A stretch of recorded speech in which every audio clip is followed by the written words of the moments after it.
নিসংগতাৰ বাবে জীৱনৰ চৰম পথ বাছি ল'লে চিপাঝাৰৰ এক দম্পতীয়ে।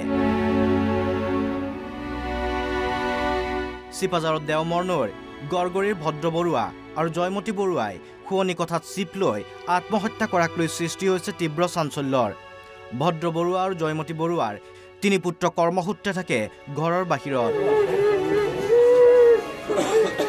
দুয়োৰে লগত আছিল কেৱল ওচৰতে থকা এজন পুত্ৰৰ 2 নাতিনী কেতিয়াবা আহে ককাক আইতাকৰ ওচৰলৈ।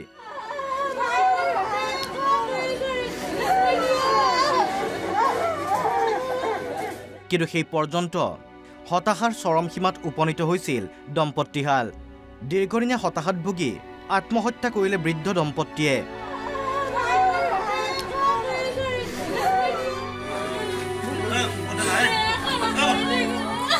এই সন্দেহ স্থানীয় লোকৰ।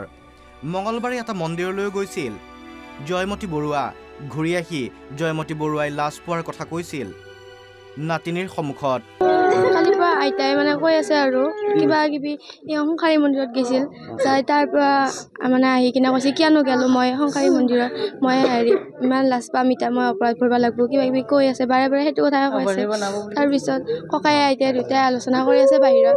আমি ঘুমালোঁ আহি। ঘুমাৰ পিছত কৈছে এতিয়া আমি ঘুমাওঁ এনেকৈ ক'লা। তাৰপিছত দুটাই দৰ্জা মাৰিছে আৰু এনে অন্দিনা দ্বিতীয়বাৰ আকৌ উঠে, কালি একবাৰ উঠা নাই। ঘৰৰ ওচৰতে থাকিছিল ভদ্ৰ বৰুৱা আৰু জয়মতী বৰুৱাৰ বৰপুত্ৰ।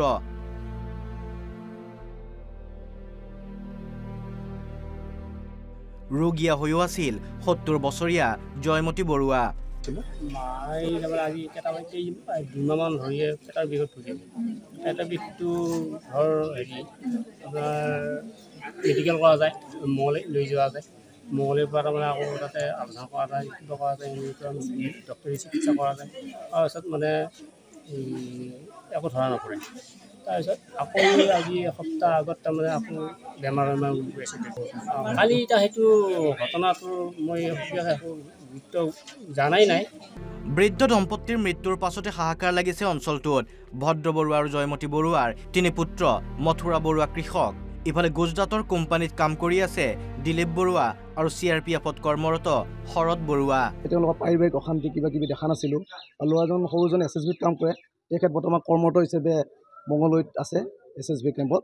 আৰু ডাঙৰজন ইয়াৰ পৰা পাম এখন আছে, পামত উঠি গৈছে।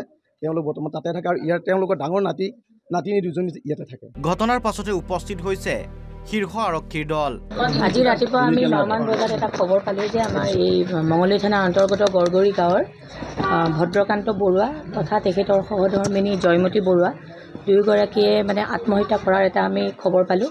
আৰু সেই মৰ্মে আমি সকলো আহি উপস্থিত হৈছোঁহি। আমাৰ ৰেচপেক্টেড SP ছাৰো আহিছিলে, ময়ো আছোঁ, প্লাছ আমাৰ OCও আছে। তো আমি এতিয়া পৰৱৰ্তী সময়ত আমি এতিয়া মঙলদৈ চিভিল হস্পিটেললৈ তেখেতলোকৰ মানে মৃতদেহ নিম।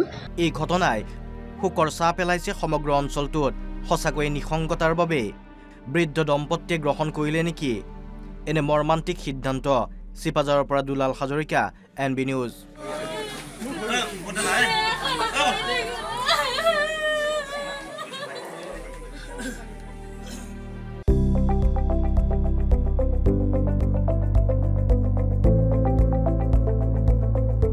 NB নিউজ, সহজ সৰল ভাষাত নৱভাৰতৰ কথা।